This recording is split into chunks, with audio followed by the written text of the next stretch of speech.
You are the host, though. So which means that you are going to be the provost marshal today.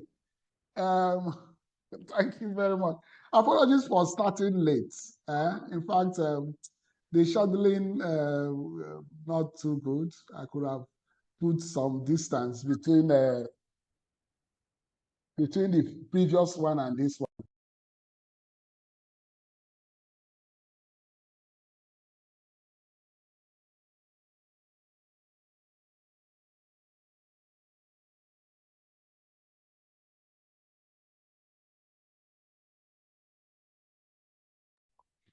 Okay, sorry.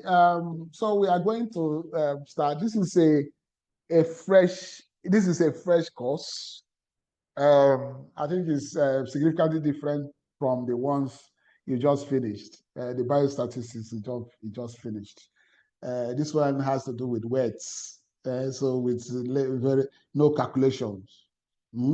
So we are going to talk about health promotion. Sorry, yeah, health promotion. Health promotion is health education plus. Health education plus. And then social medicine. Social medicine deals with the social determinants of health or the social demographic characteristics of individuals. We are going to talk about why they are important. We are going to talk about how they are important. Okay. So, earlier at the beginning, we said that the human beings, we have, I hope you can hear me. Yes, sir. Hello? Yeah.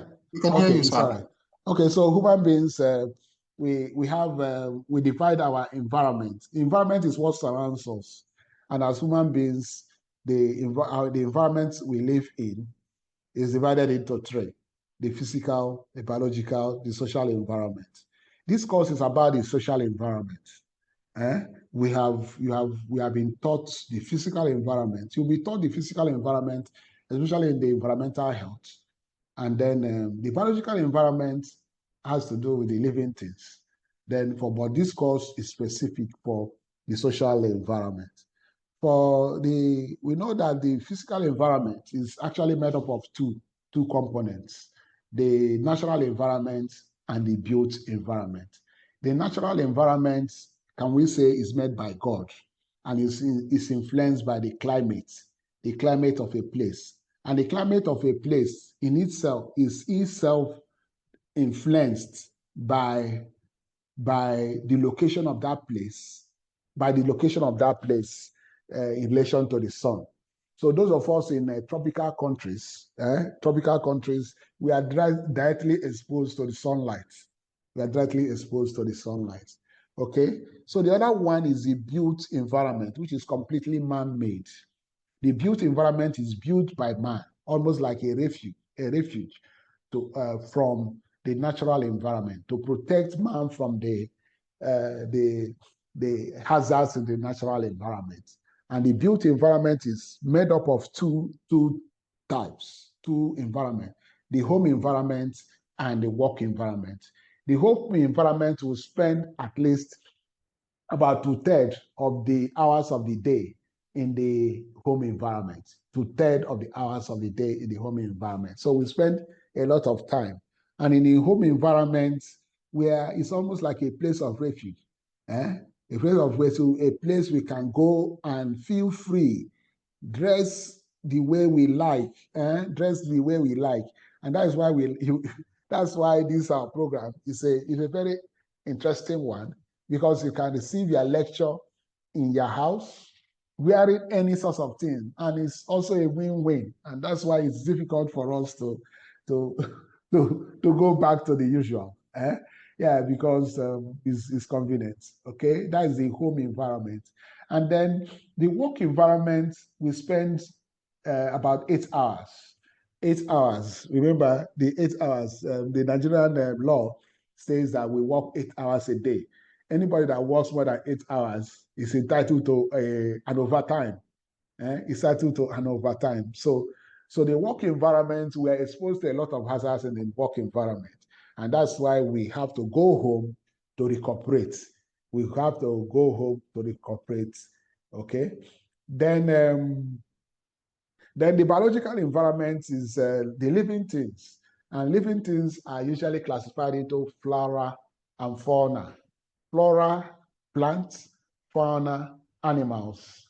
Okay, and then yes, animals. And in the public health, we are a lot of times we are interested in those microorganisms that cause disease, like viruses, like bacteria, like yes, like parasites. We are also interested in vectors, which are macroscopic organisms that harbor disease agents and capable of transmitting them. Okay, but in health itself, health is also certain microorganisms are also beneficial. The ones we call normal flora, and this normal flora they are mostly found in the orifices, the openings into our body, our mouth, our nose, the private parts. They stand guard and they try to prevent the other, especially the disease-causing microorganisms from getting into our body. Okay, but today we'll be talking about the social environment. The social environment is completely man-made. You know, man usually would like to stand alone. So man is not usually included in the social environment, sorry, in the biological environment, even if he's a living thing. Even if he's a living thing. So we like to talk, when we like to talk about man in isolation. And that is why we have the social environment. And the social environment is constituted to remove the animalness in us. To remove the animalistic tendency in us. You know, in animal world, the fittest survive, and the fittest survive. So the social environment is constituted in such a way that protects us, protects the weak from the strong. It protects the weak from the strong. And the social environment is made up of four components. It's made up of four components. We have the traditional communities, what we usually call our hometowns. We have our religious communities, we have the government, and we have the international community. All these, they play a crucial role in forming the social environment in which we live.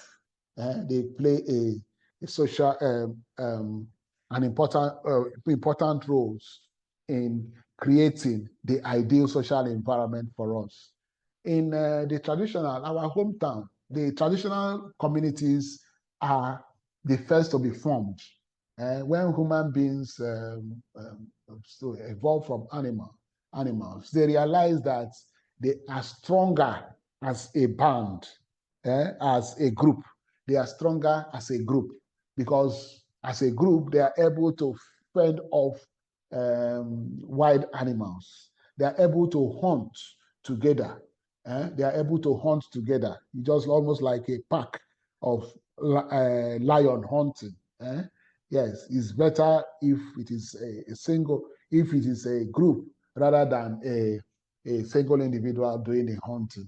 Okay, so when the early human society formed, they had to find a way to establish a bond. So what they do, of course, they banded together for defense. And then the next thing was they started contributing resources to take care of common needs. Like common needs like healthcare, like water and prevention of certain diseases, and even protection from other people. Okay, and when they formed, they began to look for things that to differentiate them from the other communities. They looked for things to differentiate them from other communities. And those things that differentiate them from other communities include their language. Language is understood mostly by those within the group. Language is understood mostly by those within the group. So they can communicate without the other group knowing what they say, knowing what they are saying. Okay, and they also have prescriptions, custom and traditions that prescribe acceptable behavior. rewards selfless acts, and punish antisocial behavior. So all these ones were constituted in our traditional society. In our traditional society. So our traditional society, societies are so constituted. So the other one too, the traditional society, they also included other rights, especially marriage rights. Previously, these people were fighting and stealing brides. They are fighting and stealing brides.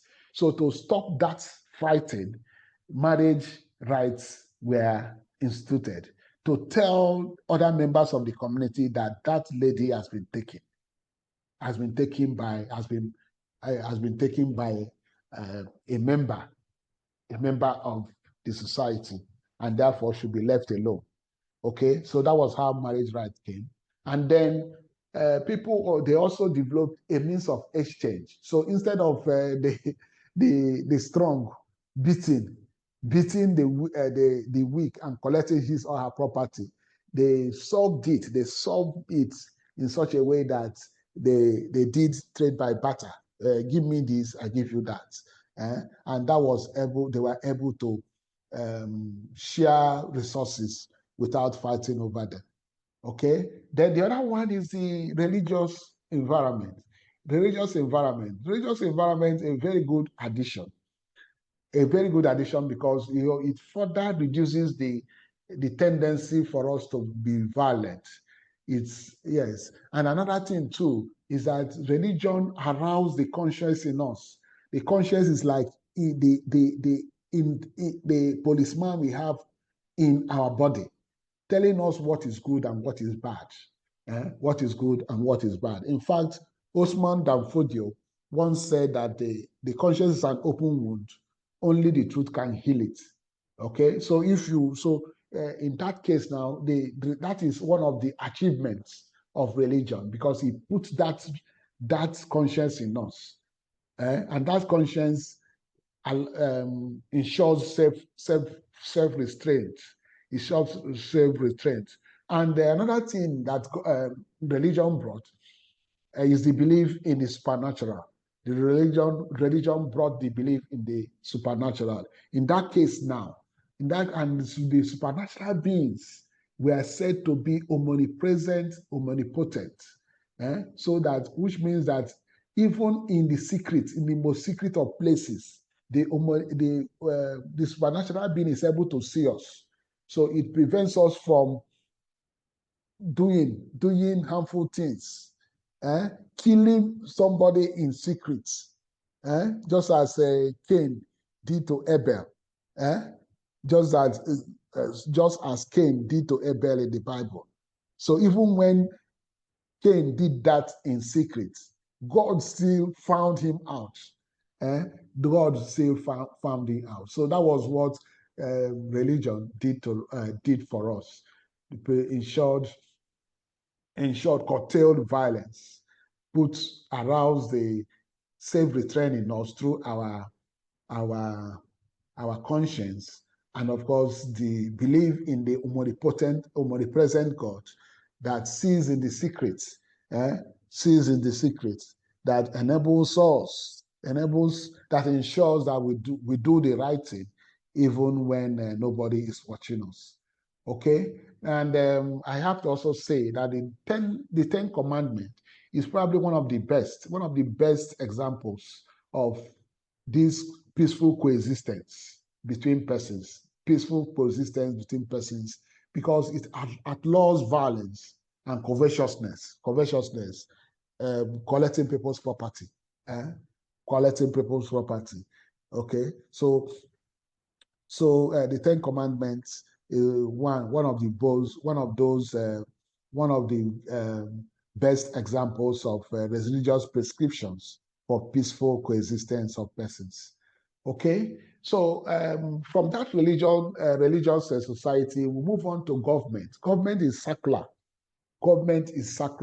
especially in Western Europe, starting with the democracy. So they removed God, they removed religion from from governance. They remove religion from governance and instead prescribe democracy, which is government by the people for the people. Hey, what is the third one?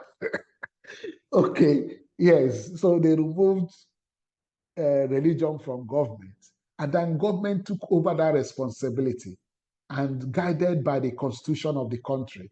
And in most constitutions will clearly will state the responsibilities of government, the objectives of government, which will be to the responsibilities of government, which is the security and welfare of the people, security and welfare of the people. So in a democracy, political parties are formed, and these political parties are formed to contest for political power, and they contest for political power, talking about how they will achieve these main objectives of government. So the main objective of government is to take care of the security of the people and the welfare of the people. So political parties are constituted along ideological lines, each telling us what they would do, what they would do to ensure these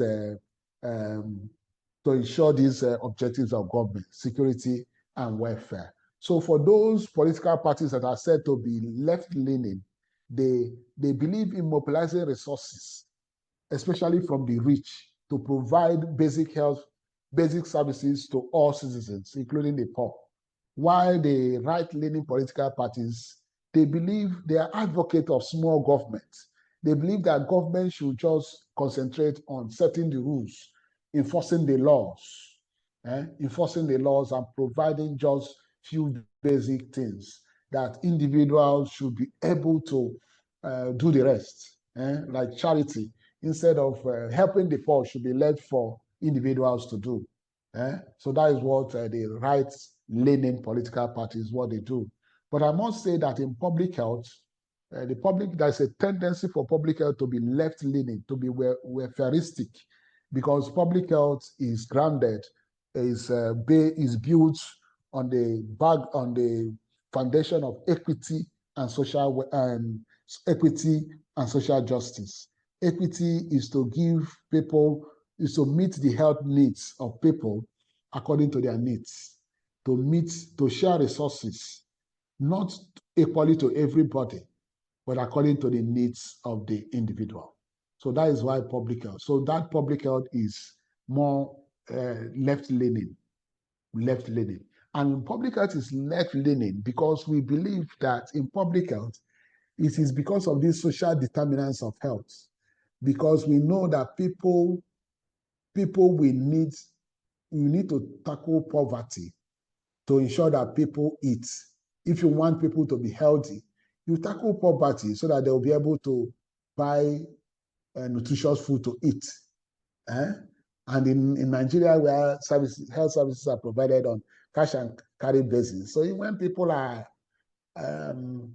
sufficiently rich, they're able to pay for services, and that is why in public health we are left-leaning because of these social determinants of health.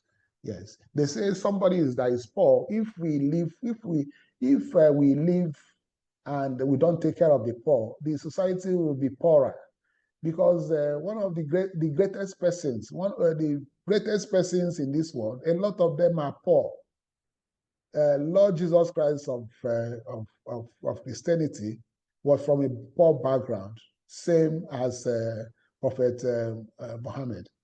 So it is one of the reasons why we have to take care of the poor, because they contribute, and in the case of these great religious persons, they have made the world significantly better than that. Okay, so the next from our government, we have the international community. The international community also has a role to play in our social environment, and it has to do with the fact that the international community is now established based on what they call the rule-based world order, rule-based world order. And this consists of it outlaws conquest.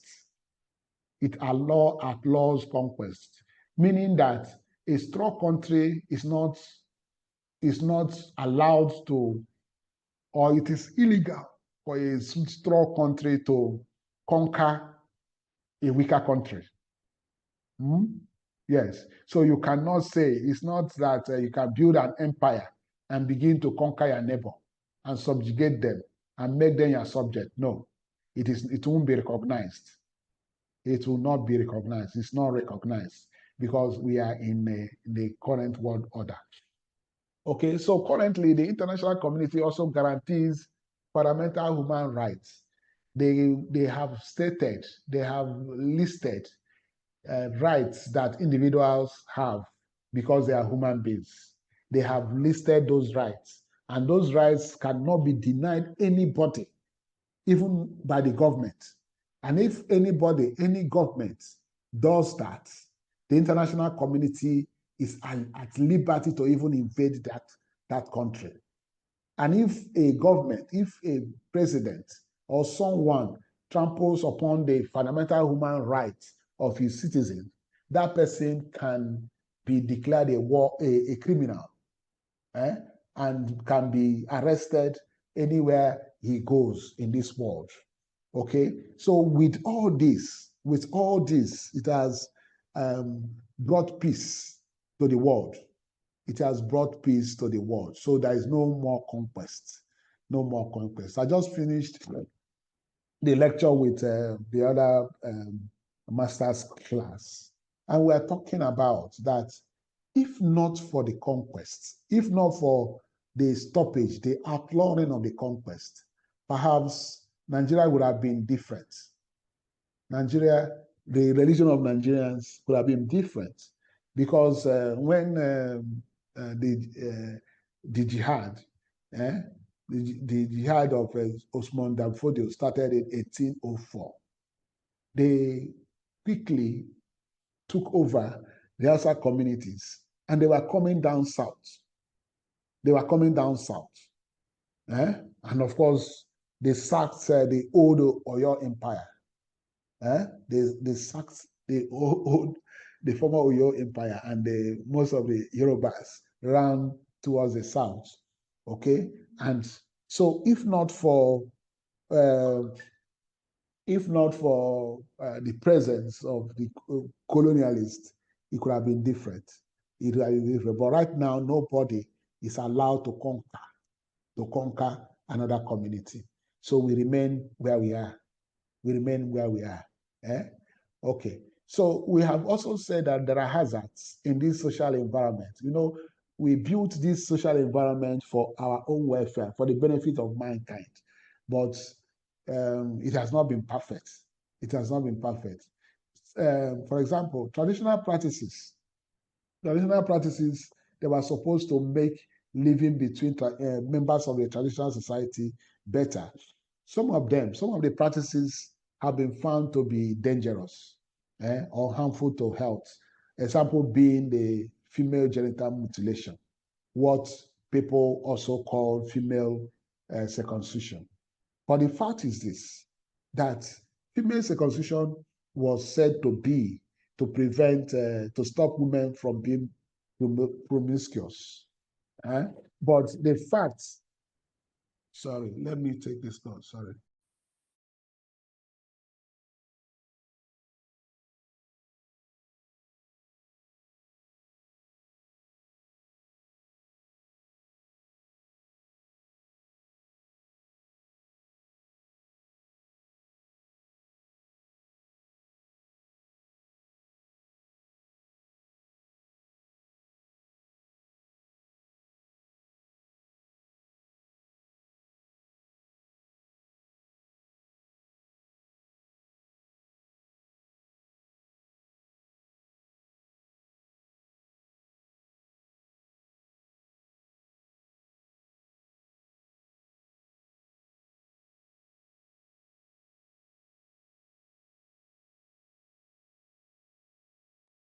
Okay, so sorry. So we are talking about this female genital mutilation. So people used to say that it's because they want to stop women from being promiscuous, but because the female genital mutilation takes place mostly in a polygamous society, I suspect that it's because they want to help the men.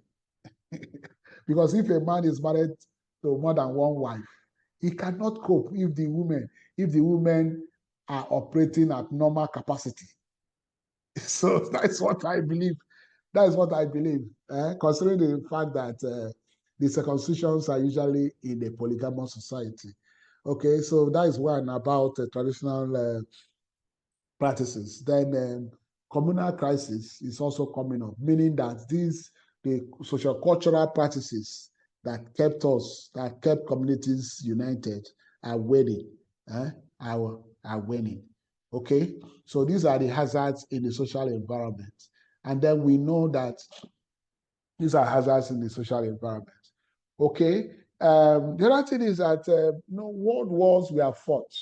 World wars were fought because of conquests. If you read how the First and Second World War started, you will know that it has to do with the conquests. It has to do with people fighting over land and so forth. Okay, so but after the war, after each war, they will vow never to fight again. They will vow never to fight again. In fact, United Nations were formed, where the United Nations was formed to ensure that United Nations was formed to stop all wars. And when the WHO was formed, it was also it expanded the definition of health. That is what we have to emphasize. That the health of WHO is different from the health a lot of us know. Because a lot of us think that health is just physical well-being. And in fact, when we talk about health, we tend to talk about physical well-being. But the WHO, when it defined health in 1948, expanded it to make it physical, social, and mental well-being.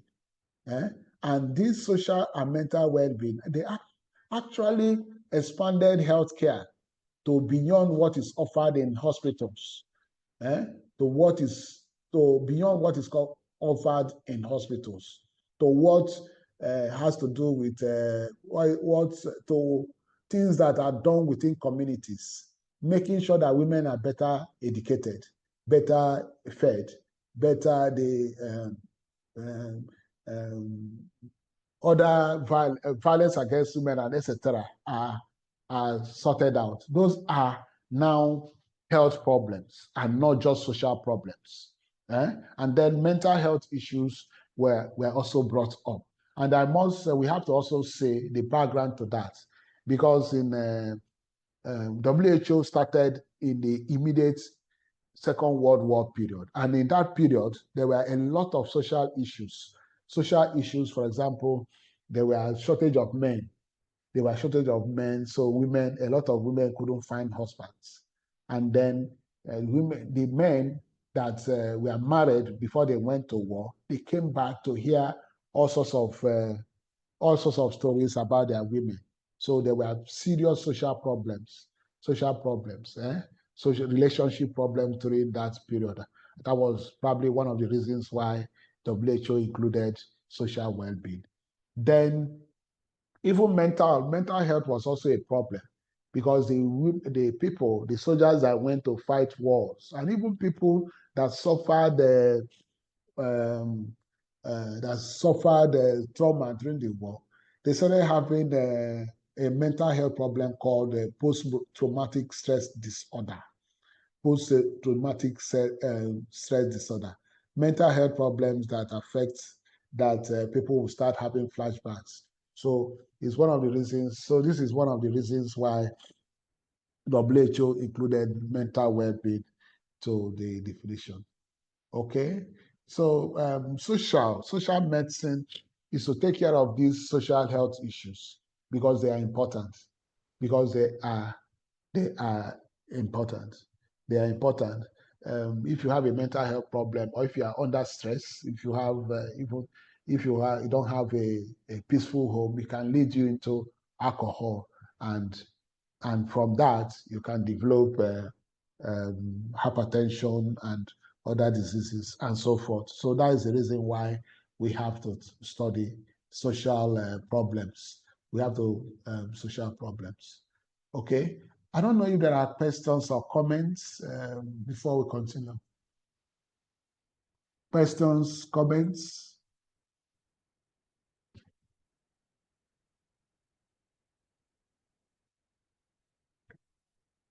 Okay. Any question, any comments? Okay. Ihe.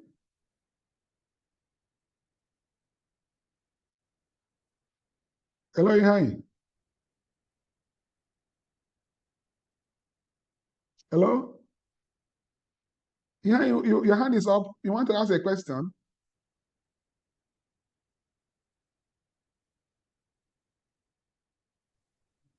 Okay. Ihe is not responding.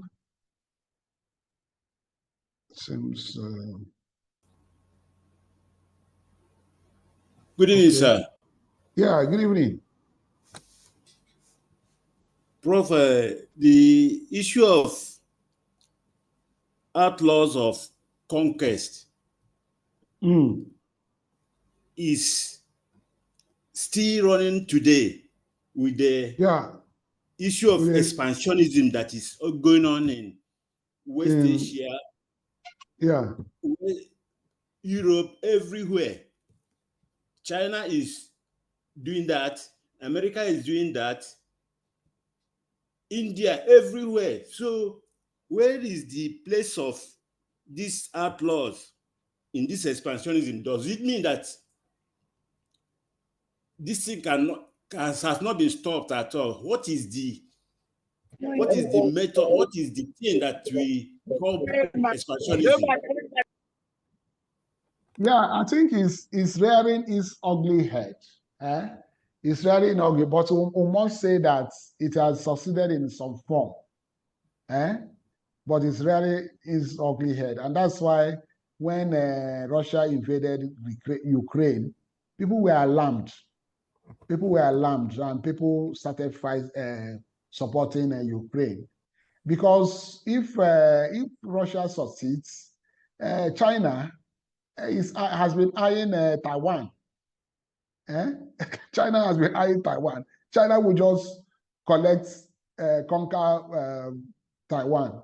And the other ones we are saying is not that, even if you conquer, like now, Russia took over Crimea. Not every country, most countries of the world have not recognized that conquest. The fact that Crimea is part of Russia. It has not been accepted. It has not been accepted. So that is the thing. And we must also thank God. I said it too, because anyway, I know you may, but if you read the history of Yoruba and how a lorry fell to the Muslims, you will know that if not for if the British didn't come when they did, the southern Nigeria, most of southern Nigeria would have been Muslims, because they were coming. In fact, even up to northern Edo, the Auchi area, they have Muslims there, which means that we are very close. So if it had been given, say, more 20, 30 years, they would have gotten to the south. But right now, everything has stopped. Okay. So we can make progress. So we are going to the individual social determinants of health. So we are going to talk about sex, gender, marital status, education, occupation. For sex, the sex of an individual is not exactly the same as the gender of an individual. They are not. They are related, but they are not. The sex of a person is the genetic of or biological characteristics. So a male will have a male organ, male sex organ, and a female has a female sex organ. Yes. Okay. So, but the gender is how the person wants to be treated within the society. What the person wants to be treated in the society. So in that case now, in that case, gender is said to be the social role of an individual. Social role of an individual. So which means that a man can decide to can decide to be considered as a female and probably start dressing like a female. So which means that man, the sex of that man is male, while the gender is female. An example in Nigeria is Bobrisky. So we have to make that distinction between sex and gender. Okay? Then the other thing we have to say is that women are biologically stronger than men. Women are biologically stronger than men because they have an extra X chromosome in their 23rd chromosome. And the X chromosome has been found to contain a lot of genes that code for longevity. So the X chromosome contains a lot of genes that code for longevity. Okay, so that is the reason why it is said that women are biologically stronger than men. Biologically or genetically programmed to live longer. And in addition, men in a lot of in our societies are said to be breadwinners, and that is what they call the breadwinner's burden. It is the responsibility of a breadwinner to feed the family. Yes, and this puts a lot of pressure on them. In an economic situation, depression like as it is presently, men are expected to, a lot of them are taking extra jobs, putting their lives at risk, and they are even ready to do hazardous work. In fact, one guy died in my place because probably it was in the 80s. The guy got a job for fumigation, to fumigate a place with insecticide. He had not done it before, but he wanted money to feed his family. He didn't get enough, he didn't protect himself enough. And after the fumigation, he died in his sleep because he inhaled a lot of the insecticide. So that is the two reasons why men live have a shorter lifespan than women. But in Nigeria and other agrarian societies, it has been noticed that there are actually fewer women. A situation described as the missing women syndrome. And this missing women syndrome is usually found in agrarian societies. In agrarian societies, foods are usually in short supply. And when food is in short supply, there's a tendency to prioritize the feeding of a male child. There's a tendency to prioritize the feeding of a male child. So if you don't feed a girl child well, it means that that girl child will have a stunted growth. And if she has a stunted growth, it means that her waist bone, her pelvis, will be small. And if her pelvis is small, it means that she will find it difficult to give birth the normal way. And she's likely to have what they call obstructed labor. And if she requires obstructed labor, she'll either require a cesarean section, or she can develop injuries, obstetric injuries, or even die. And that is so maternal mortality, women dying as a result of pregnancy, is one of the reasons, one of the main reasons why we have fewer women. In fact, we have fewer women in Nigeria because the last census we had in Nigeria, it was 101 men to 100 women, meaning that as at that census, we had more men than women. So that explains this missing women syndrome. The other one has to do with marital status. Marital status. Married persons, they tend to live longer. They tend to live longer. So married persons, they tend to live longer, and they tend to be healthier. Please note that we are talking about average. We are not talking about individuals. We are talking about as a whole. Married persons as a whole, they live longer, and they are healthier than people that are not married. Not married.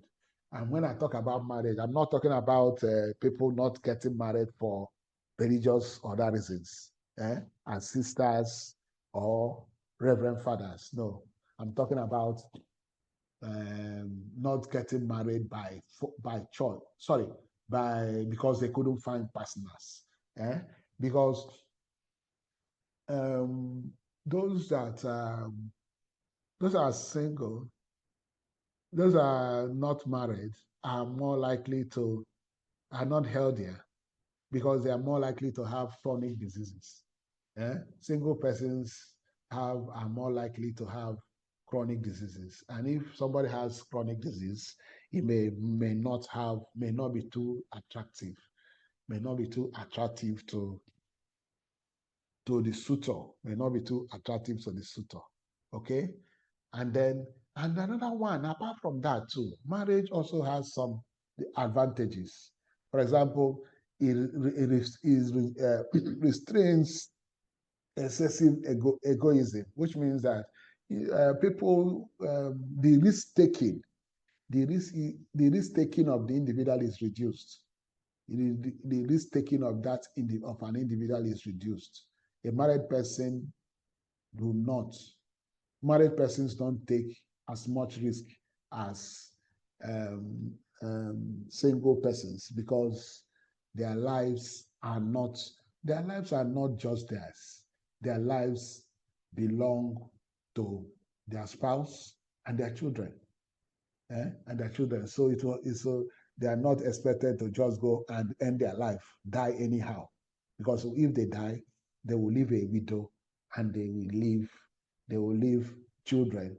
They will leave children. So that is even more. That is a big reason why people tend to reduce their risk taking. Okay. In marriage too, they cooperate. They share resources, especially when both of them are working. When both of them are working, they pool resources. If they are able to buy a better house, they rent a better house. They are able to buy a better car. They're able to eat better food, because they contribute. They make contributions.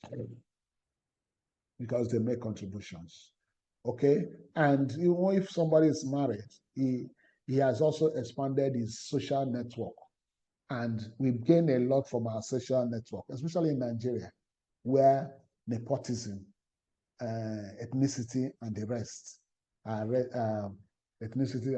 are considered important factors in getting certain advantages. Okay, So once you get married, you already have included, you have added the family members of your spouse as your own family. So you have expanded that social network. Okay.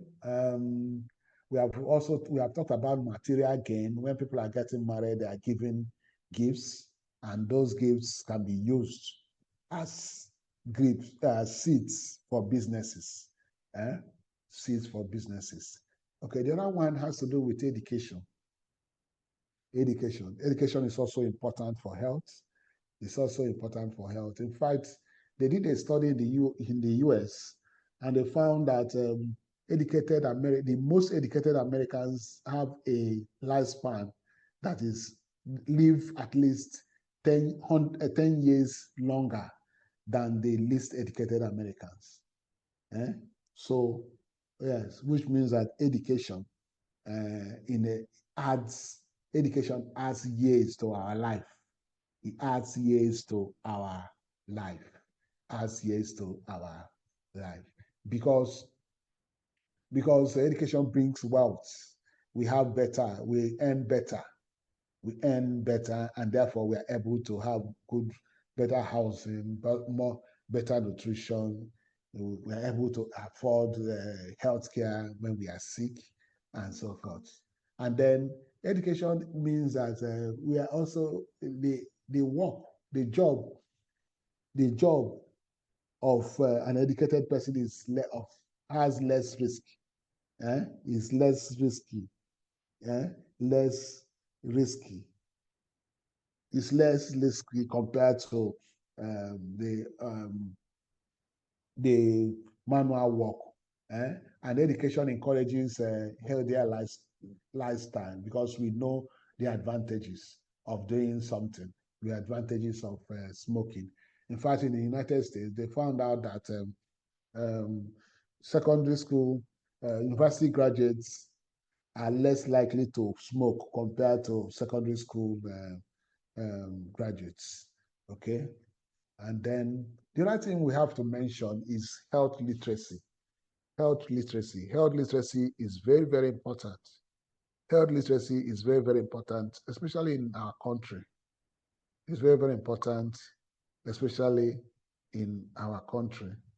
In our country, because health literacy assumes that the more educated the person is, the better his health-seeking behavior. Because if you are literate, you are expected to have access to health information, and then use information to better your health.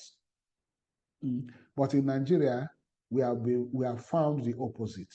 We have found the opposite because of certain reasons. And one of the examples I have used over the years is one general overseer of a Nigerian church who has a PhD in genetics. He has a PhD in genetics, and in fact, he wrote that he has over 70 research papers on the subject. But he still preaches that genetic diseases are family causes that can be broken with fasting and prayer. Nothing. It means that he has not applied his knowledge of genetics in this. Yes, because family causes would have been due to genetic diseases or genetic predispositions. Because even behavior, family members of household, they tend to behave almost the same way. So, and it's probably also genetic. So it might not be. The other thing that we have to mention is female education, which is very, very important. Some of us would have heard that if you train a woman, you have trained the whole country. It's very, very important. In fact, the WHO and UNICEF considered female education as a means of ensuring the survival of children. Female education as a way of ensuring the survival of their children, what has been called GOBEEF, GOBEEF strategy.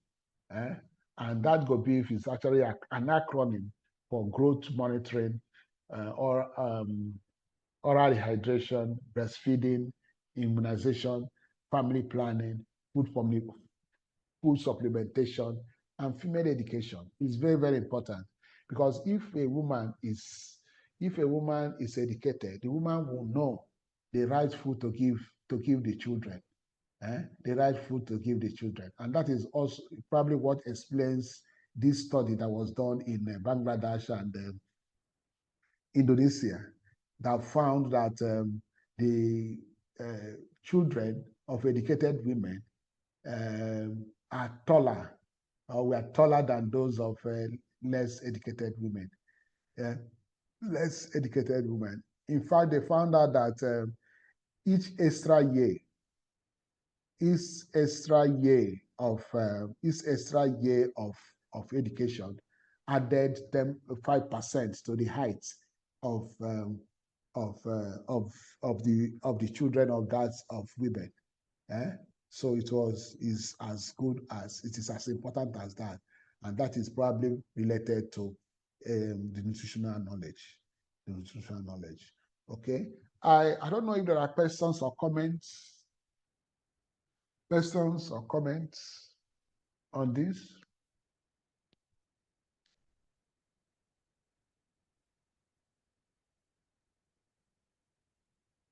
Yeah, Amarachuku. Amara. Yes, Prof. Prof, good evening, sir. Good evening.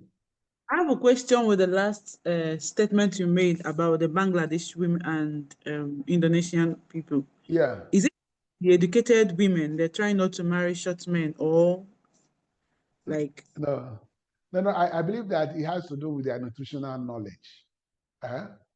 Because a lot of us, the more educated we are, the more likely we will know that people, the different members of the household, have different nutritional needs.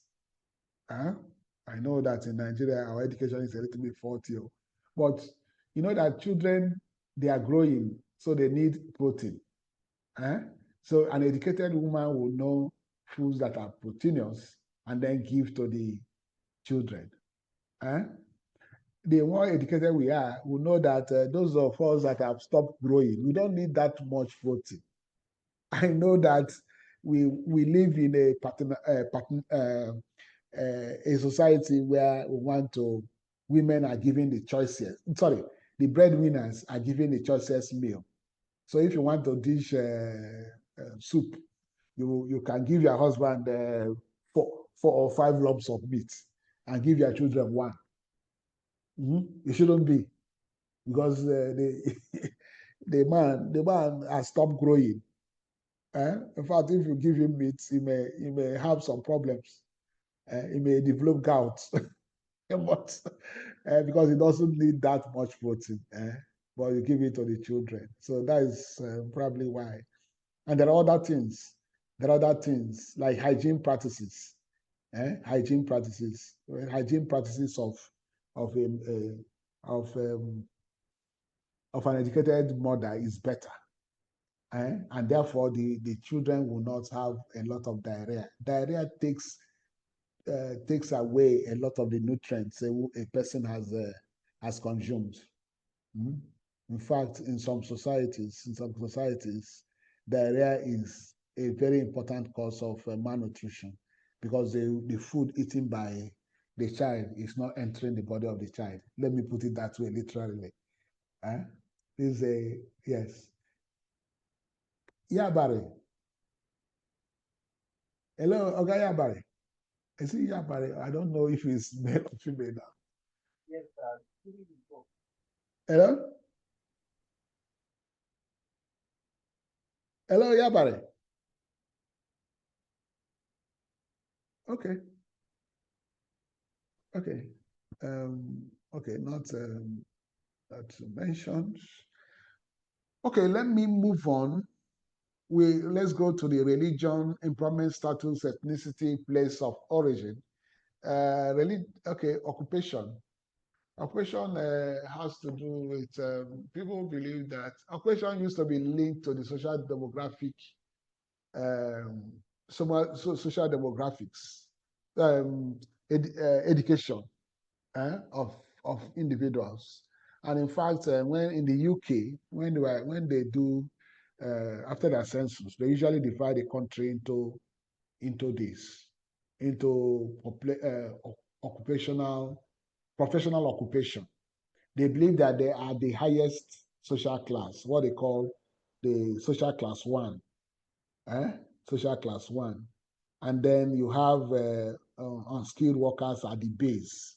Unskilled workers at the base. The occupation of a person can affect his health. Those of us in occupational medicine will realize that that is what they study, because occupation can affect one's health. If the person is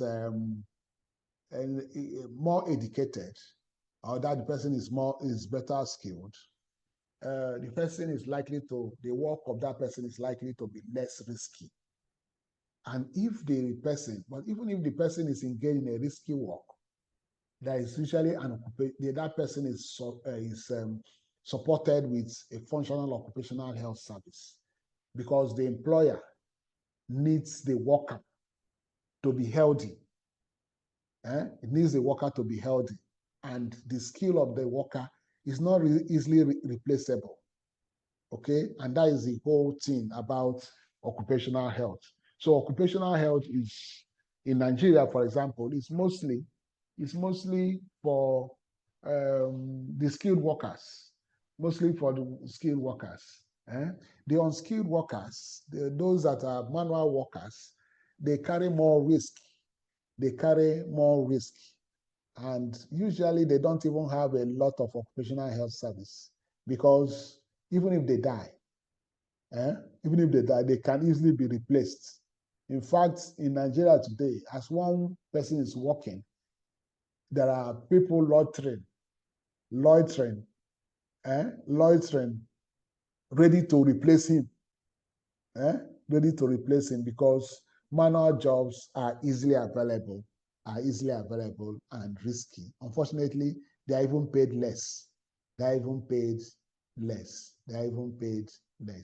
So the other one is religion. Religion of a person. Religion of a person can be of good.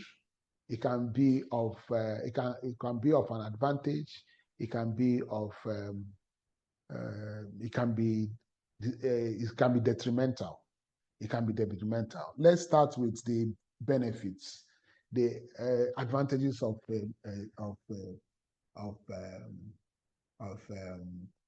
religion.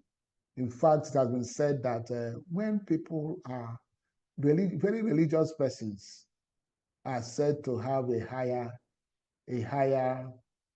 life expectancy. Yes, and when cancer patients, those that are religious, they tend to survive for a longer period. Those that are religious, they tend to survive for a longer period. Okay? And then religion provides for social well-being, encourages us to have good relationship with our neighbors. Remember the Bible's injunction of love your neighbor as you love yourself. So that social relationship with other persons, the religion promotes that. In the Muslim society, the poor prays. The poor prays for the rich, because the poor knows that he has a percentage of the wealth of the rich. The wealth of the rich. So that's why in Muslim societies, you have beggars very close to the house of a rich man, because it is almost like mandatory or obligatory for a rich Muslim to give alms. And of course, if we are traveling in Nigeria, if you go to a place the best way to get to settle in a town that you don't know is to go to you go to find a religious body, find a church if you're a Christian, or find a mosque if you are a Muslim, and your needs, you are likely to find social support. If you don't have an accommodation, members of the congregation will help you, and so forth. And so forth. So religion offers social support. It also gives us mental well-being. It helps us to have peace of mind. Peace of mind. And I like to also this one that the Bible quotation that says that peace that passeth all understanding. Peace that passeth all understanding. That is what religion gives. Okay? And also religion encourages healthy lifestyles. Religion encourages healthy lifestyle, encourages us to have the healthy lifestyle, encourages us to abstain from harmful lifestyles like cigarette smoking, like alcohol consumption, and even in our food choices, the Seventh-day Adventist Church, members of the Seventh-day Adventist Church, were found to have one of the highest life expectancies in the US because they abstain from certain foods, abstain from certain foods, especially fatty foods and certain foods, and of course they abstain from alcohol, and so these are some of the reasons why they live long. But religion can also be detrimental, especially as we are moving from communicable diseases to non-communicable diseases. Non-communicable diseases are curable when they are detected early. When they are detected early. And the non-communicable diseases, they are wicked. They are slow poison. They slowly creep in. So you may not notice until they build a house in your body. You may not notice until they become established in your body. So the best way to detect a chronic disease is not to wait for the symptoms to manifest, but for you to go for regular medical checkup. Unfortunately, some religious groups preach that certain diseases is not their portion. If anybody that believes such is not likely to go for screening, and unfortunately, if you don't go for screening for these non-communicable diseases, that person is not likely to survive it. That person is not likely to survive it because the disease is likely to present very late. And when something like a cancer presents very late, it spreads around the body. And there are certain things that you cannot cut off. If something is in the heart, you cannot cut anything. You cannot cut off any part of the heart. If anything is in the brain, it is difficult, or liver, or eye, and it's all over the place. So that is why the screening is very, very important. And if somebody believes that that disease is not their portion, they are not likely to get screened. And that's why where religion can be disadvantageous. Okay. The other one is the fact that when people refuse diagnosis. When people refuse diagnosis, according to them, horrible report from the doctor. When people refuse, I must say that this is a normal human response to the news of being diagnosed with a serious disease. It is because we mourn the loss of our health, just as we mourn the loss of a loved one. And the bereavement is in various stages. And it starts with rejection. Unfortunately, it ends with acceptance. It starts with rejection and ends with acceptance. Unfortunately, the non-communicable disease will not wait.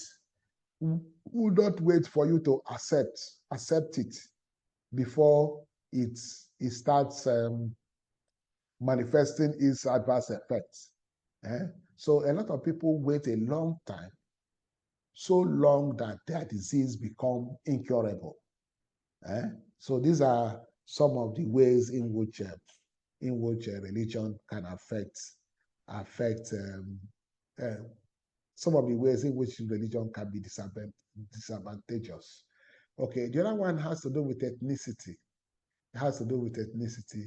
Ethnicity can also affect us, affect our health, affect our looks, especially our looks, especially our looks, because we are blacks, because we are close to the equator. We live in the tropical countries where the sun is intense. So we had to, our skin had to develop pigment and melanin to protect us from the ultraviolet rays of the sun, to protect us from the ultraviolet rays of the sun. Okay, so that is the reason why we are black,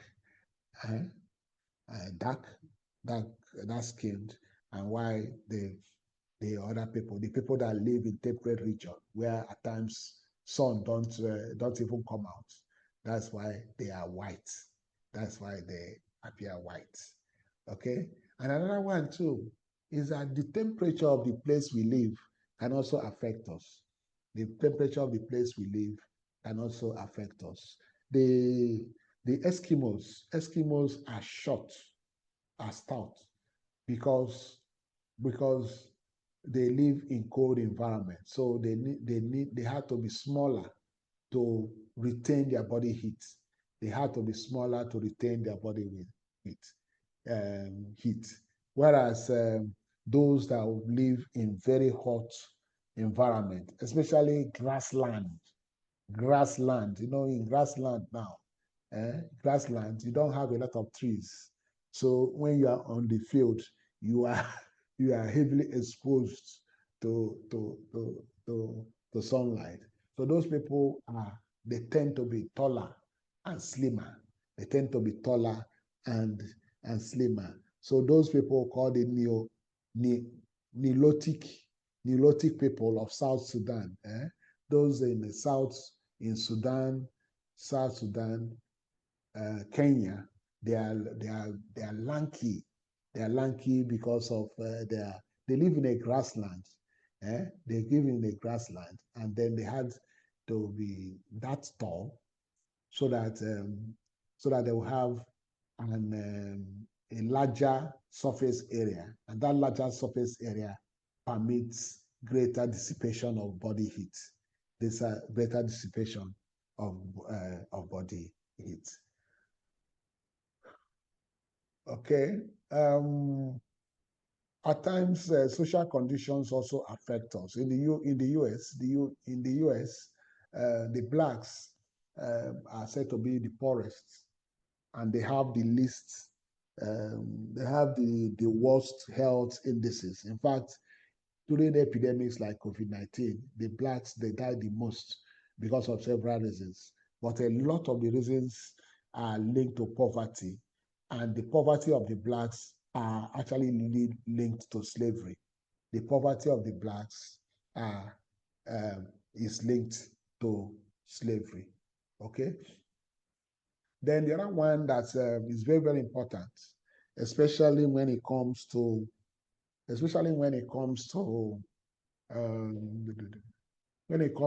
study, we are going to do a dissertation. Some of us, we do urban-rural comparison. We compare the urban centers from the rural areas. We have to note what an urban center is and what a rural area is. What an urban center is and what a rural area is. We have to put that in mind. We have to remember that. So the places we live in, we can divide them into three. We can divide them into urban, semi-urban, and rural. The urban centers, you have a lot of houses. Urban centers are almost completely built up with very, very green spaces, very green spaces. And you have a lot of human beings. You have a lot of human beings. So because you have a lot of human beings living in a small area of land, you will need, there will be accumulation of waste.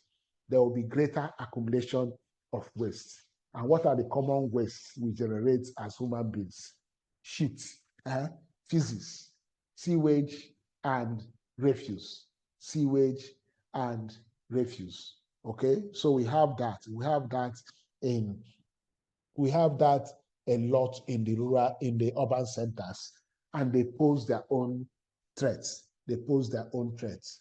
The sewage at times contaminate the water, and then we have waterborne diseases, waterborne diseases, and a lot of other things. Okay, so that is the urban center, and the good thing about the urban center is that it is the seat of government, and therefore it has more health facilities. So people have better access to health facilities in the urban centers. But unfortunately, access to this health facility is not just determined by the physical assets. It also has to do with the financial accessibility. That is ability to pay for the service. Unfortunately, in Nigeria, healthcare is still provided on a cash and carry basis. So it doesn't just follow. You may have a teaching hospital close to at their doorstep, but if you don't have money, you can't access their service. You can't access their service. So that is for the urban area. For the rural areas, they have less human population. They have less human population, and they are very close to the natural environment. The natural environment provides us with food, good food, or what they call fresh food. They provide us with fresh food. But in the developed countries, where most of the food consumed are brought from outside, those in urban centers are said to be better fed because they have access to a wider variety of food. Whereas those in the rural areas, they tend to consume what they produce. They tend to consume what they produce. So if, like for example, I'm in a cassava producing community, we have a lot of cassava. So people can do swallow, TDS, 3 times a day, 7 days a week. So the problem is the soup. The problem is the soup. So and that can be predisposing to malnutrition. So even if you have the food, but that food is restricted. That food is restricted to what you produce. But there are also other problems in the natural environment. There are hazards, like in the rainforest. You have things like Lassa fever, rats coming from the bush and entering into people's houses and contaminating their food and causing Lassa fever. So that is that. And then in the urban centers too, malaria is also more common. Malaria is also more common in the rural areas because malaria is transmitted by Anopheles mosquitoes. And Anopheles mosquitoes, they breed in water, clean water, especially clean water in natural receptacles.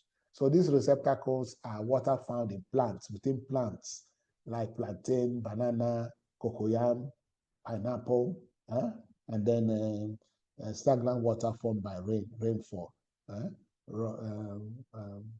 pool of water formed by rainfall. So these are breeding sites of Anopheles mosquitoes. And Anopheles mosquitoes transmit malaria. And that's why the malaria is more in the rural areas and less in the urban centers. Although there are mosquitoes in the urban centers, but those mosquitoes are not most of them are not Anopheles mosquitoes, though most of them are pullet mosquitoes. which like to breed in dirty environment, and then their main occupation is to bite, and bite. They start biting from dusk to dawn. Okay. So the other thing we have to mention is the slum area. We have to mention the slum area. Slum area, we need to mention the slum area. Usually, when people move from rural areas to urban centers, they usually do not have enough money to rent a decent accommodation. And slum areas offer them cheaper accommodation. They offer them cheaper accommodation. So slum areas can be waterside settlements like this, Ajegule, Makoko, name it. Yes, they are. Yes, and those slum settlements, the slum settlements have three characteristics. They have poor water supply, so they are not likely to have a running tap. So, which means that they have to depend on, they have to buy water, say Merua. The other one is that they don't have good toilet facilities. So, which means that open defecation may be taking place. So, if somebody lives in an uncompleted building, have you ever wondered where they go to toilets? So open defecation is common, and then they also have problem with the refuse disposal, which means that you find a lot of litter. All those things can result in outbreak of diseases, including diseases like diarrhea diseases. Okay. So the other thing we have to also say is, but the urban centers have some lifestyle. The lifestyle means that they are more sedentary, in the sense that even if they move, urban centers, they move a longer period, a longer distance in each day. But that travel is usually by a vehicle, unlike in the rural area where they move a shorter distance, or they trek, or they ride bicycle, things that are physically exerting. Okay. And in the urban centers, people walk outside their homes. And because people walk outside their homes, there's a tendency for them to eat outside. And when they eat outside, especially those fast food joints are actually the cuisine, they are prepared in such a way that they're appetizing. And what makes things that make food appetizing are salt, sugar, and fats. So those so-called fast foods are sugary, and if you consume a lot of sugar, you are predisposed. You push yourself to diabetes. If you consume a lot of salt, you push yourself to becoming hypertensive. And if you eat a lot of fats, you add weight, and you become at risk of hypertension and then diabetes. So the fast food is also not too good. But another thing I want to ask, if the prevalence of non-communicable diseases like hypertension, which of the communities do you think it will be higher? Is it the urban center or the rural area? Is there anybody that can answer that before I give people the opportunity to ask me questions? The urban community, which one do you think will have a higher prevalence of hypertension? Is it the rural area or is it the urban center? Which of the communities? If you answer, you can give us yes or no, then give us reason for your yes or for your no. Is there anybody that can answer?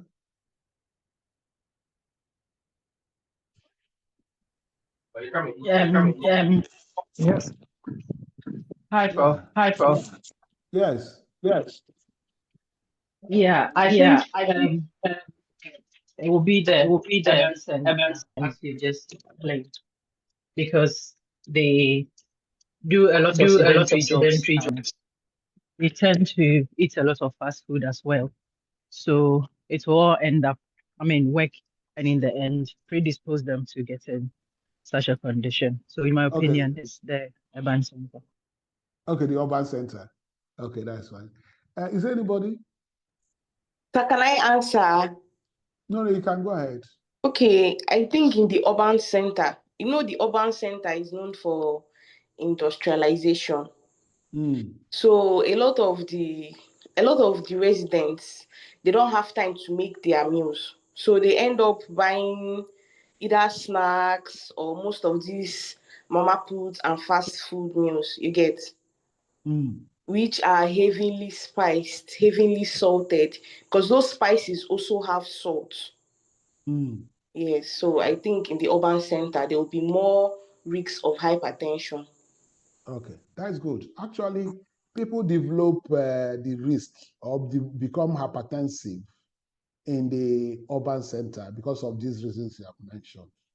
But there is also that tendency. It's also been said that the older the person or the older the population, the higher the prevalence of hypertension. And people tend to retire to their rural communities after retirement. So there's a tendency even in developed countries, they have found it the other way around. So it is assumed that people develop the risk of hypertension or develop hypertension in the urban centers, but at the end of their work life, they just go back to their home communities to go and spend their rest of life. So if you go and do a community-based study, you may see high prevalence of hypertension, especially in some communities. In some communities in Nigeria, for example, in a lot of these Igbo communities, it's mostly the elderly that you see at certain period, probably after the festive period. So if you go to that community and you do a study of a prevalence study of hypertension, you are likely, or even diabetes, you are likely to have a high prevalence because the population is old, and that is why when you state the prevalence of hypertension, it is usually expected that you put the mean age of the respondents. The mean age of respondents. Okay, thank you very much for the contributions. Is there anybody, any question, any comments?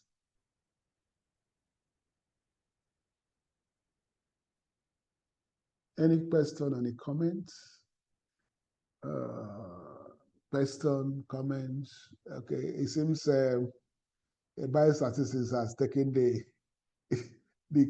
inquisitiveness from you. Well, no problem. Hello, Vincent. Yes, that is a kid is dealing us. Hello, sir. Yes.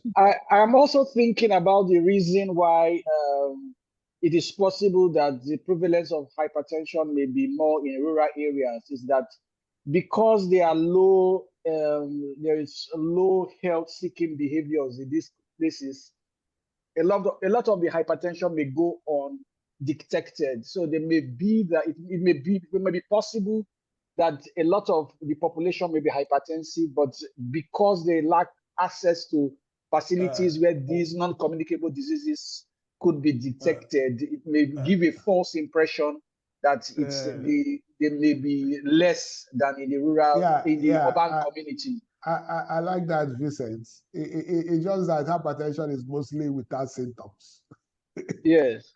Yes. That's true. That is it. So which means that, and usually it's the symptoms that drive patients to the hospital.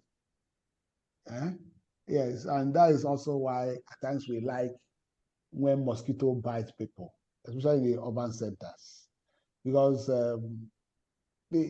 without the coolest mosquitoes that bite from dusk to dawn, if it is left for the Anopheles mosquitoes, they bite nicodemously. They bite when people are asleep. They bite when people are asleep. So you may wake up, you may not even feel the mosquito bite, only to come down with malaria. So if without the Anopheles mosquito, without the coolest mosquito that usually disturb people will not take precautions like sleep with the insecticide-treated bed nets and others. Okay, let me just look at, since we have time, look at some of the questions, charts. Ezani, Chidi, the jihadists were fought to a standstill by the Jokums and the thieves. Actually, they did. They did, but it's a matter of time because they actually have a better warfare. They have a better knowledge of warfare. And they had access to arms, so firearms. I know that later, firearms came from, we got firearms from those from the South got firearms from the Europeans. Yes, but the jihadists, they actually had their firearms from the Arabs. So it was, and if you take a look at what happened to the Yorubas, what happened to the Yorubas, you know that it couldn't have probably 2 or 3 to 10 years, 20 years, could have been much more different. Okay, Amara, why are the children of the educated taller? Okay, I think we have answered this. Probably they have more knowledge of nutrition, better knowledge of nutrition. And by the way, we have to, especially to our women, we have to explain to our men that our husbands that the children, they need more protein than us. So we should reduce the meat. The meat we eat, and give them to the children. Okay, people said urban. Yes, urban. Yes, it's mostly urban, mostly urban. But just as we said, at times people go to their villages to go and die. Okay. So thank you very much. Hello, Henrietta.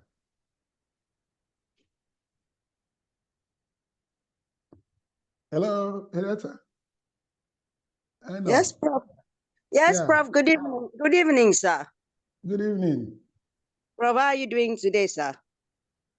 I'm fine. Please, sir, my own is not really about the lecture. Thank you for the lecture, but mine is about this conference. Yes. Okay. You can start because I wanted to even talk about it. But let me hear from you. Okay, so I please, you just talk about it, then I can now ask whatever I want to ask. No, just ask now. Let me start from from your question. Yes, anyway, Prof. Okay, go on. Yes, this flyer came to us like, I think I've seen this flyer like a month and it was just like a flash, not concerning like who matters, look at it. Because it was not mandatory. It wasn't compulsory at all. Okay, it wasn't compulsory. Okay, it wasn't stated to be compulsory. Yes, and there was no write-up at all. So just like I know. Okay. Yes, because when once I said it's not about the lectures, it's like something I can't sleep. Oh, please, help us, because this registration of a thing is like. Thank you, sir. Let me stop it there. Thank you. Okay, Henrietta, thank you very, very much, very, very much. And I know that times are very, very hard. Times are very, very hard. In fact, perhaps we have pushed you too hard. Too hard. Perhaps we could have made the payment more liberal. Just as I told the class rep, some of these things, we use the money you pay to run the program. But so it is actually in our best interest to spread the payment across. Because so we actually do not need the money, the whole money, immediately. But we are learning. Previously, in previous sections, people were finding it we are not paying their fees. So we adopted this method. And it has put a lot of pressure on you people at this time. And we apologize completely and profusely. We apologize completely and profusely. Okay? So take your time. I don't advise anybody to go borrowing. To go borrowing. We will adjust. In fact, we are going to declare amnesty such that all those additional payments will not be added. But the other thing too is this, to tell you the truth, I run this program and I've had a lot of comments. When people see the number, what comes to their mind is the quality. Some people think that we are selling certificates. Let's just put it that way. Just come pay, you are awarded certificates. That quality. And it pains me. I have had calls, and I usually refer them to the statement, common statement in my area. They used to say that in my area, they say, you shouldn't scold a child that grows huge teeth if the child also grows huge lips to cover the big teeth. So it's not about the number. It's about putting things, making sure that you get quality education. And when I say that, that's why I usually emphasize that you are doing a master's. A master's degree means that you have gained the mastery in that particular area of study. Mastery in that particular area of study. It's just that Nigeria education has lost its value. Education has lost its value. Because my father had basically a standard 6 certificates. But he could read and write he could read and write beautiful English with John scripts. And in the US, most Americans don't have a college degree. That is first degree. Not to talk of postgraduate degrees. You don't. So that is why we said we try as much as possible so that we will be able to point out that, oh, these are things we have done to ensure the quality of our programs, of this program. Okay? And so that's why we insist on the teaching, we insist on even the defense, the proposal, everything we try. And then we started to also add this one. This one because, yes, we started to add this one because it's our graduate school, although I think is mostly because of the logistics. It is mandatory that before you will defend your dissertation, you will have attended at least one scientific conference and even published at least one article from their dissertation. Those are in the regulations of our own graduate school. And although we have not been able to enforce that because we have not had that opportunity, and it's also very unfair to apply such when you have not been given the opportunity to attend this conference.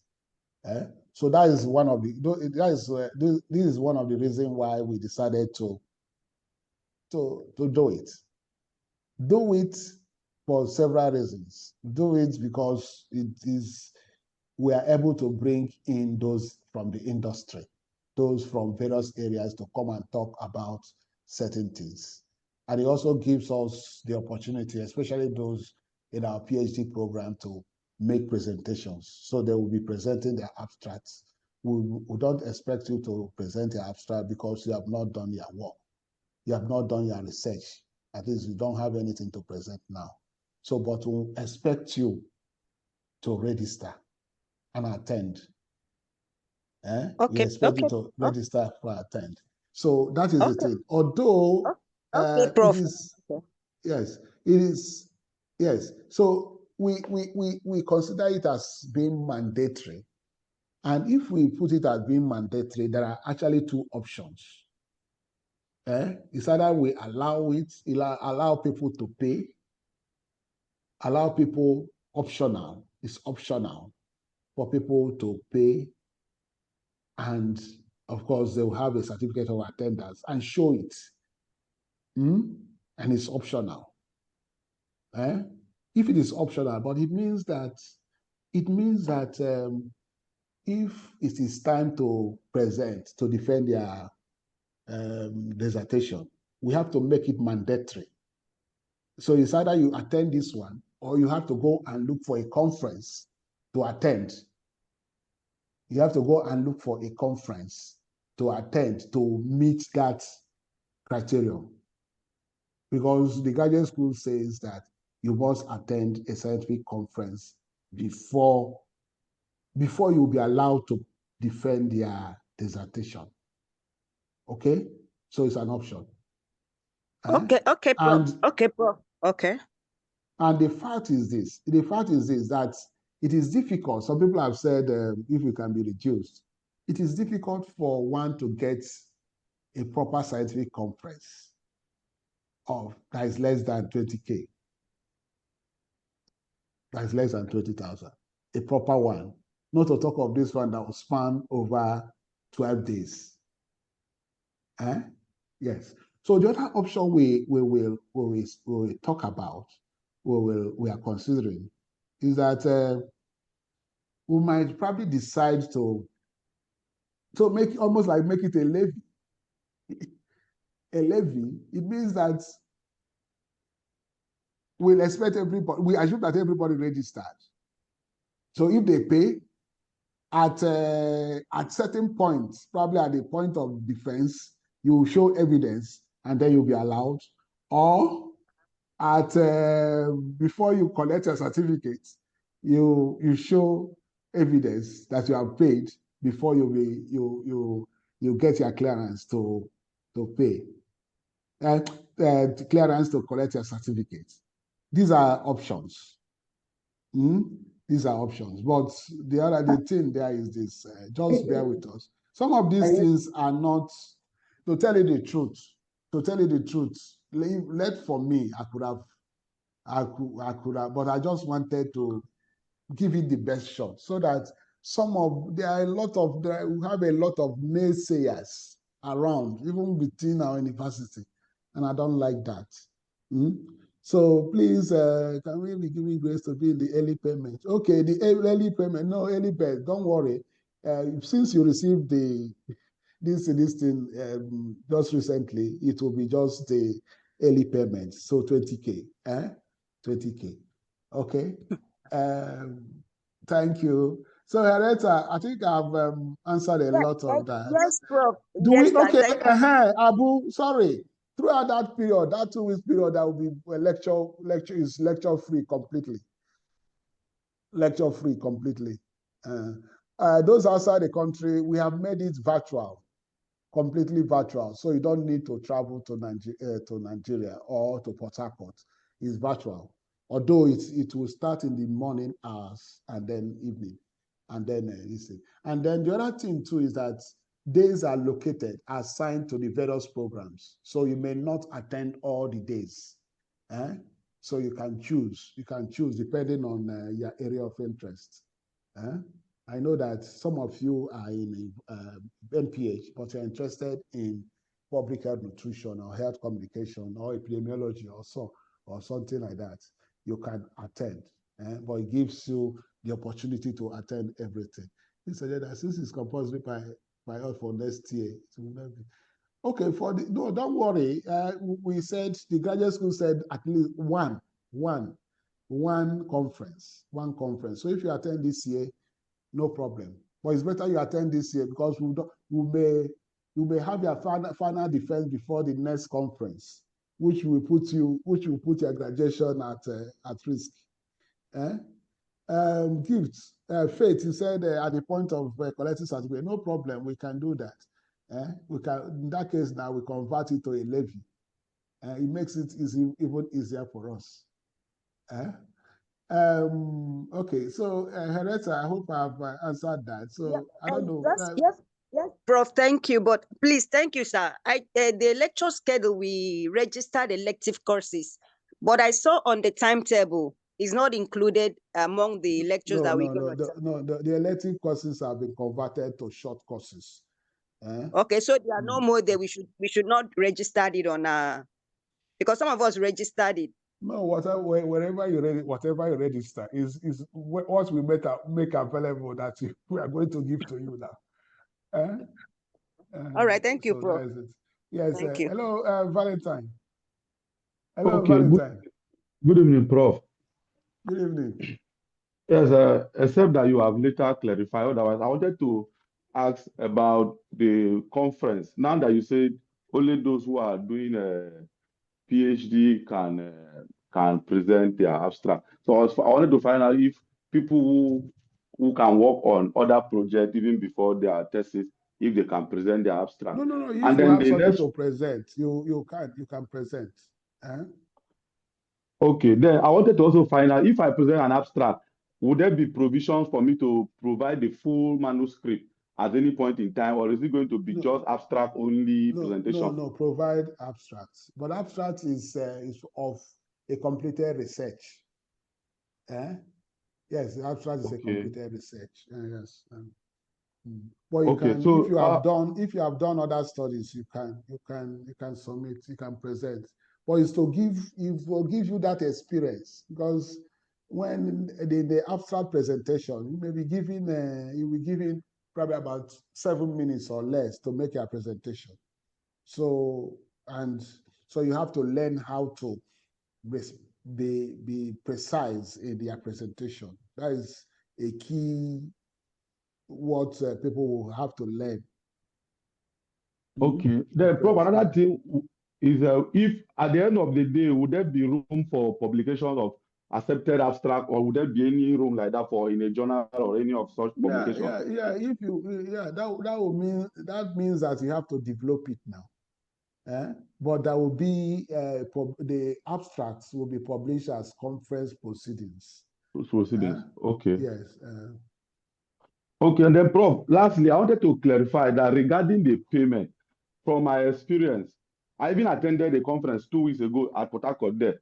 As a PhD student from my school here, I only paid 10,000 naira for registration, and I was even entitled to all the conference materials. And I've never attended any conference in my life as a student, postgraduate student, where I've paid over 15,000 naira for physical conferences. You are a professional. Professional student. Valentine. Anyway, Prof. I don't know. I don't know.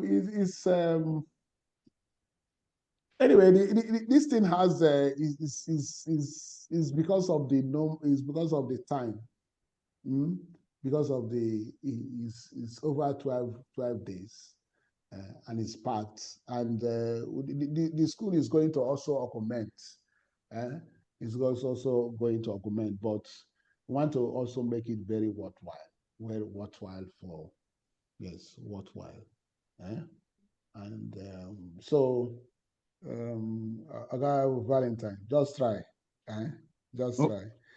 no problem, Prof. I used to say that in the university, I don't know. We private school hasn't gotten to university, so we are still in public universities. And when I compare what most of us pay, pay for our primary and secondary school education of our children in private schools, we cannot compare. Can't compare. So, but we just try. Because one thing is this, that we try to make this course not just academic. We want to make it professional, so that you should be able to have a skill that you can use. A skill that you can use. Those of you in Port Harcourt, you can come down. We have meeting, what we call meeting rooms that we are going to use. We are going to use. You are free. And probably when you come, we can even offer you some refreshments. Yes, but it doesn't make any financial sense to start coming down to Port Harcourt, except you want to come and see me in person. But for those of you in Port Harcourt, you can just come. And when you come, you should be, we'll give you some refreshments. On behalf of the other people. The other people will send their own virtually. Hello, Danjuma. Hello, Danjuma. Yes, sir. Yes, sir. Prof, good evening, sir. Good evening. Yeah, thank you for your time to take us through this lecture and the session. So close to what my colleagues already asked regarding the conference. So mine is around the PGD because personally, of a truth, I'm beginning to drain up mentally and financially. So because at the moment, I'm struggling to see how I complete my payment and the issue of conference in. And another information resurfacing after somebody have completed paying his school fees for the PGD.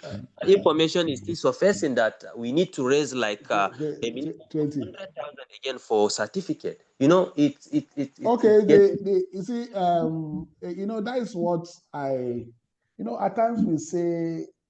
Anyway, you may not appreciate what these things are outside the School of Public Health. But we try as much as possible to absorb a lot of things, to shield you from a lot of things. The sense that the university, the part of the university, they are aggressively looking for money and money from students aggressively. And yes, aggressively. And the other thing too is this, that technically, some of you that did the PGD, perhaps would have given you time to recuperate. Giving you time to recuperate, but we made it. We didn't even adequately. We didn't adequately conclude the PGD before you went into the masters. Perhaps it could have been next academic section to enable you recuperate fully. But as you know, we are also looking at the modalities. I know that when I started, I actually apologized for pushing you people hard to pay your fees. Actually, we don't need your fees to be paid immediately, completely. Yes, Prof. We will rather have you spread it. That is me as the person administering the program, because it will be towards the end that we'll spend per capita, per student. And that will be the money we'll pay the supervisors, the money we'll pay the external examiner. It's per student. And that is where we need the bulk. That is where we make the bulk of the expenses.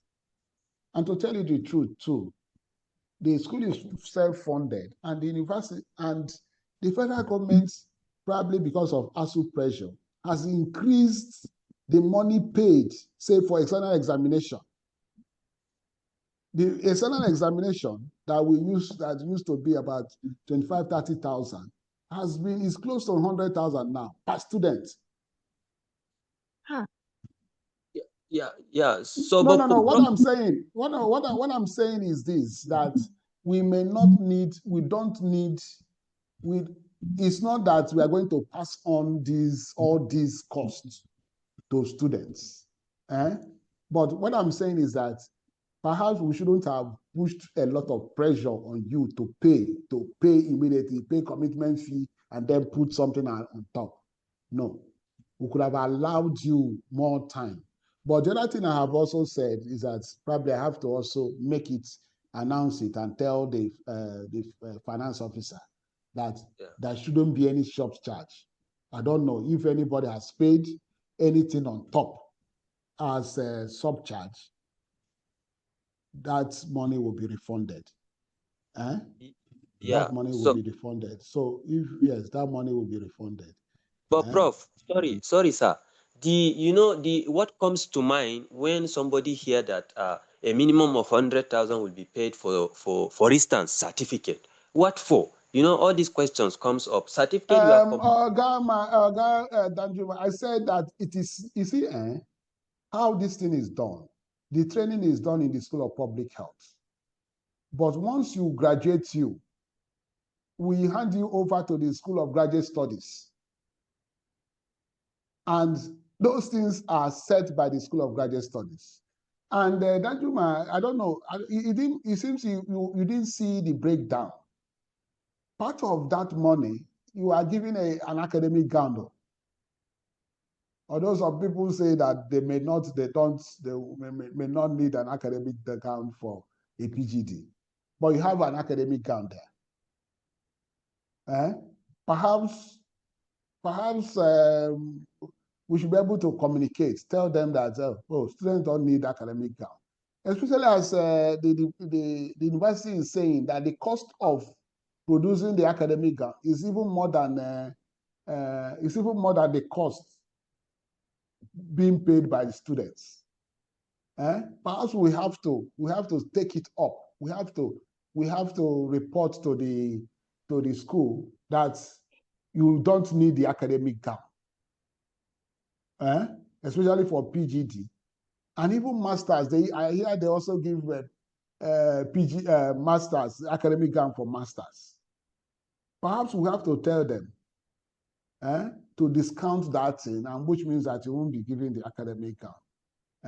So that is the reason, because the university is even not making any profit from the academic gown. Okay, so that is probably the reason.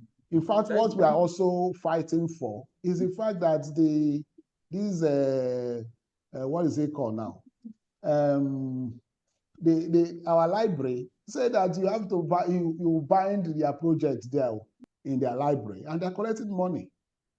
They are collecting money during the during the clearance. But that is what we are going to fight personally, and going to fight on your behalf. So we try as much as possible. Yes. But in the School of Public Health, we try. That's why we call our fees all-inclusive. All-inclusive. Okay. So we know that times are hard. But then, it seems that you are one of those that should benefit from our discount. Yes, if it works out at the end of the day. So because at the moment I didn't make mistake paying over, so I don't know how. You see now. Okay, it's all right. You donate it to the needy. Kiruka. Hello, Kiruka. All right. Good evening, sir. Good evening. Yeah, so I want to find out about attending at least a conference in the course of this postgraduate program before someone is done. Must it be a conference organized by University of Port Harcourt or any public health conference? Kiruka, I try to be as frank as possible. You know that in private schools they give you list of books. Do you know that? Hello, Kiruka. Yes, I do. Do they allow people to go to the market and buy those books?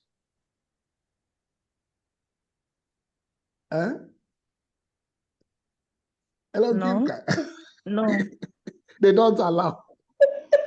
Prof. So why don't they allow you to go to the market to buy the book? Anyway, personally,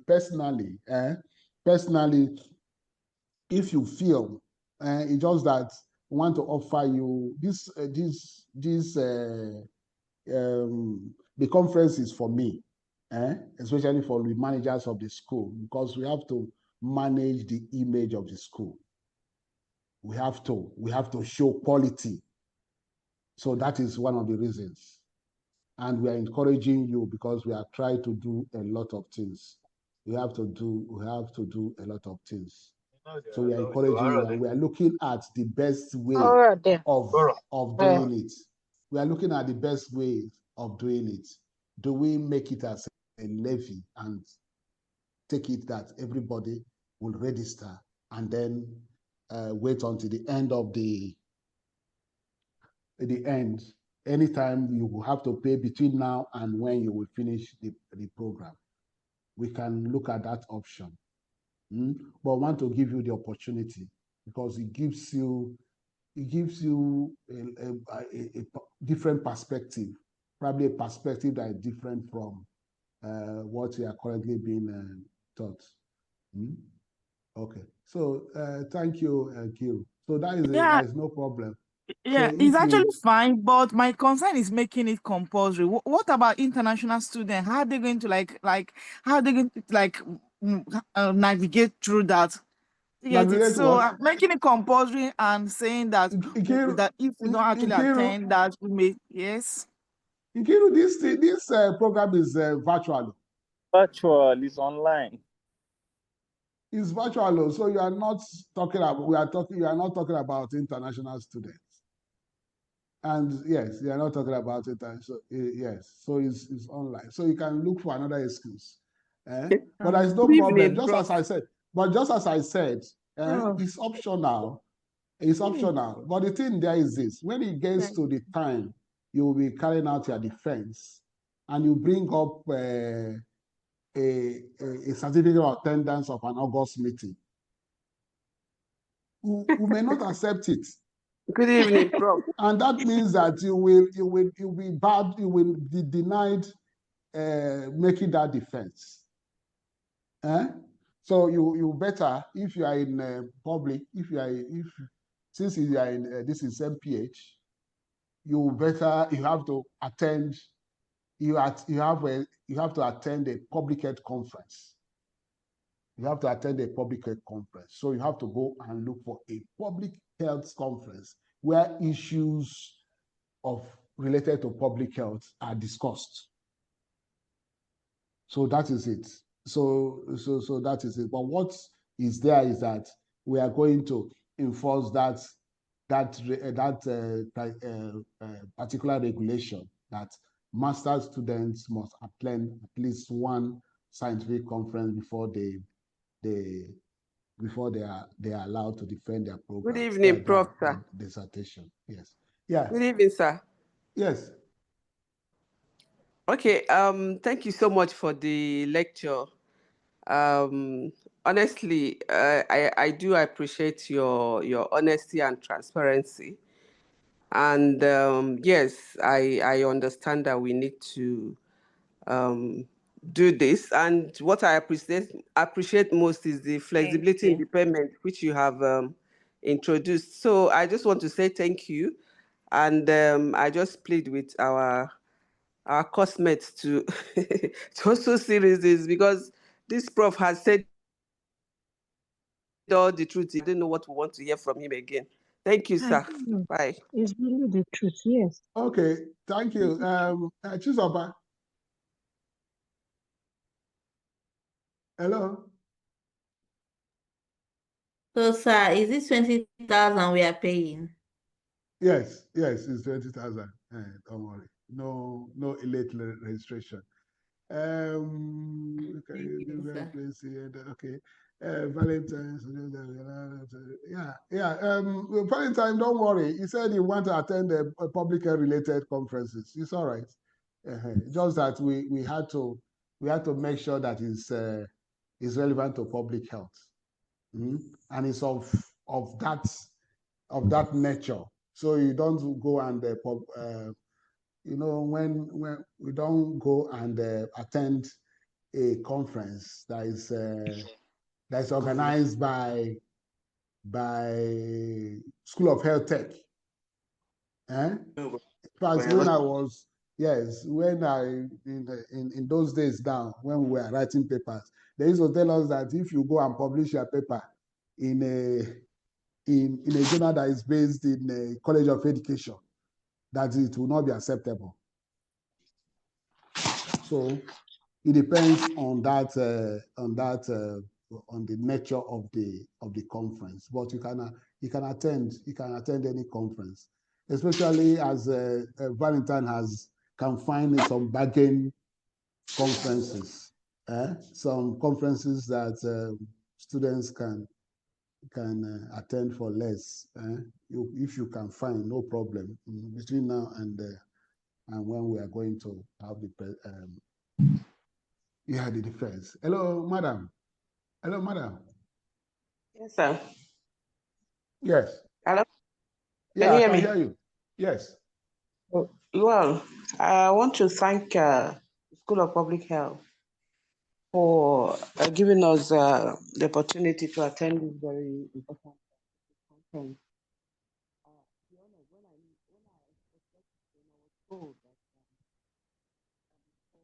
Cannot hear you, madam. Madam, you have dropped off. Oh, okay. Can you hear me now? Okay. Yes. I don't know why my network is low. Can you hear me now? Yes. Okay, so as I was saying, that I want to thank the School of Public Health for this scientific conference, because I remember when I was registering, I was told that before you present your research work, you defend it, you may have to attend a conference and publish. And I was wondering where I was going to get one between now and that time, really, because even a lot of people who are in medical institutions, to get very specific scientific conferences like this one, which is organized with all the thematic areas that cover almost all of what we are learning, it's not easy to come by. So for me, I see it as an opportunity for, if someone can even attend the 15 days or how many days it is, the better, because the kind of knowledge and the profile of personalities that I saw that I will be invited to present,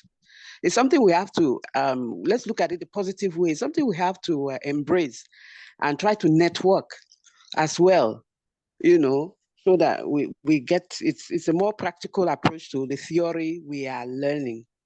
So irrespective of the fact that we're paying 20,000, for me, I look at it as an opportunity, first of all, to fulfill that requirement that you must have the conference and you must also publish, present, do a presentation before you graduate. It's an opportunity, and another opportunity to have practical knowledge and to network with the caliber of people that will be there. For me, it's a thing of joy, sir, and I want to say thank you. Thank you very much, madam, for the support. Beauty, I know Beauty. One of those special. It's a mistake. I wasn't raising my answer. No, don't worry. I was connecting the speaker. Yes, so thank you very much. I know Chuku and Chuku, don't worry. I don't know if there is any other thing. We'll end today. Tomorrow we'll continue. Thank you very much for your understanding. Some of these things, it's just that probably I'm sensitive to comments, side comments, sensitive to side comments. And so we want to make sure that we cannot be faulted, especially when it comes to the quality of the program. That is very, very important to me, but it carries it puts a lot of pressure. Like, we are going to pause the program for the 2 weeks. And that means that we need to really adjust the flow chart. So thank you very much. So tomorrow is another day, and tomorrow we'll continue. Thank you very much, and have the best of the rest of the evening. Thank you. Thank you very much. Thank you, Prof. Sir. We appreciate, sir. Thank you, Prof. Thank you very much. Thank you. Thank you, Prof. Yeah. Bye. Thank you, Prof. Thank you so much, sir. Thank you, Prof. Thank you, Prof. Thank you, Prof.